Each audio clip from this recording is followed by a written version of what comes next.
রবিবার মধ্যরাতে বজ্রাঘাতে মৃত্যু হল এক ব্যক্তির। পলাশ পাকড়ের নামে ওই যুবক নিজের জমিতে কাজ করতে গিয়েছিলেন, সঙ্গে আরো কয়েকজন ছিলেন। পূর্ব বর্ধমান জেলার মাধবডিহি থানার উচালন পঞ্চায়েতের নন্দনপুরের আচমকা এই ঘটনায় শোকের ছায়া। বজ্রাঘাতের পলাশ পাকড়েকে মাধবডিহি থানার পুলিশের সহায়তায় আরামবাগ হাসপাতালে নিয়ে যাওয়া হয়। সেখানেই চিকিৎসকেরা তাকে মৃত বলে ঘোষণা করেন। যে মারা গেছে কি নাম তার? পলাশ পাকড়ে। পলাশ পাকড়ে কোথায় বাড়ি? নন্দনপুর। নন্দনপুর কোথায়? নন্দনপুর মাঝলাপাড়া। মাঝলাপাড়ায়। কিভাবে মারা গেছে? মাঠে কোদালে ছাদ কাটতে গেছিল, কোদালটা নিয়ে আসছিল, এসে বিদ্যুৎ চমকাইছে, বজ্রপাতে মারা গেছে। কত বয়স কত হবে? কত বয়স হবে? 33 থেকে 34 বছর বয়স হবে। নিজের জমিতেই চাষ? নিজের জমিতে। পরিবারে কে কে আছে? পরিবারে দুটি ছেলে আছে, এই যে দুই ছেলে, আমার ভাইপো হয়, আমার দাদা।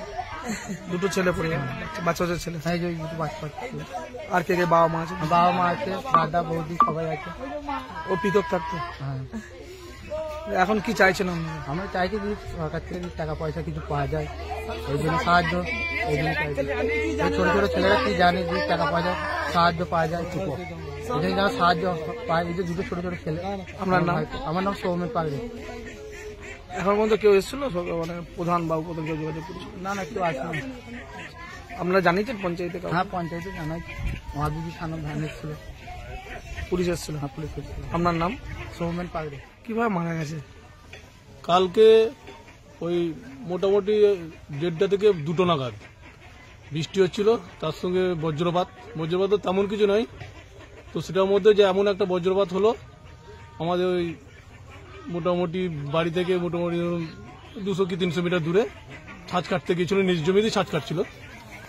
হঠাৎ ওই বজ্রপাতে আরো সব লোক কাজ করছিল, কিন্তু ওইখানে বজ্রপাতের সময় সে কাজ করতে হঠাৎ বাচ্চা তার কাজেই পড়ে। তারপর যে দেখা হয় যে সেটা নিথর হয়ে পড়ে আছে।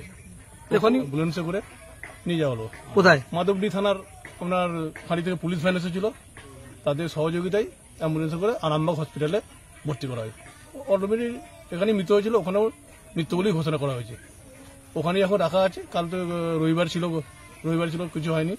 আজকে হয়তো তার পোস্টমর্টম হবে, হয়তো তার দেহ এখানে আনা হবে, সৎকাজ করা হবে। এই যে একটা যুবক মারা গেল, সরকারিভাবে কোনো কিছু সহযোগিতা কিছু কাউকে জানানো হয়েছে?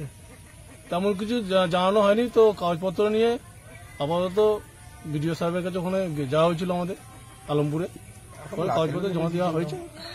মানে মারা গেছে এই এখন এইটাই মানে প্রমাণ করার জন্য সব যারা বেরিয়ে আছে, সেই ধরনের এখন কিছু বলা হয়নি। তো দেওয়া হবে, আমাদের চেষ্টা করছি আমরা। আপনার নাম? আমার নাম রবিন আলী মোল্লা, আমার এই গ্রামেই ঘর, মুসলিম পাড়ায়।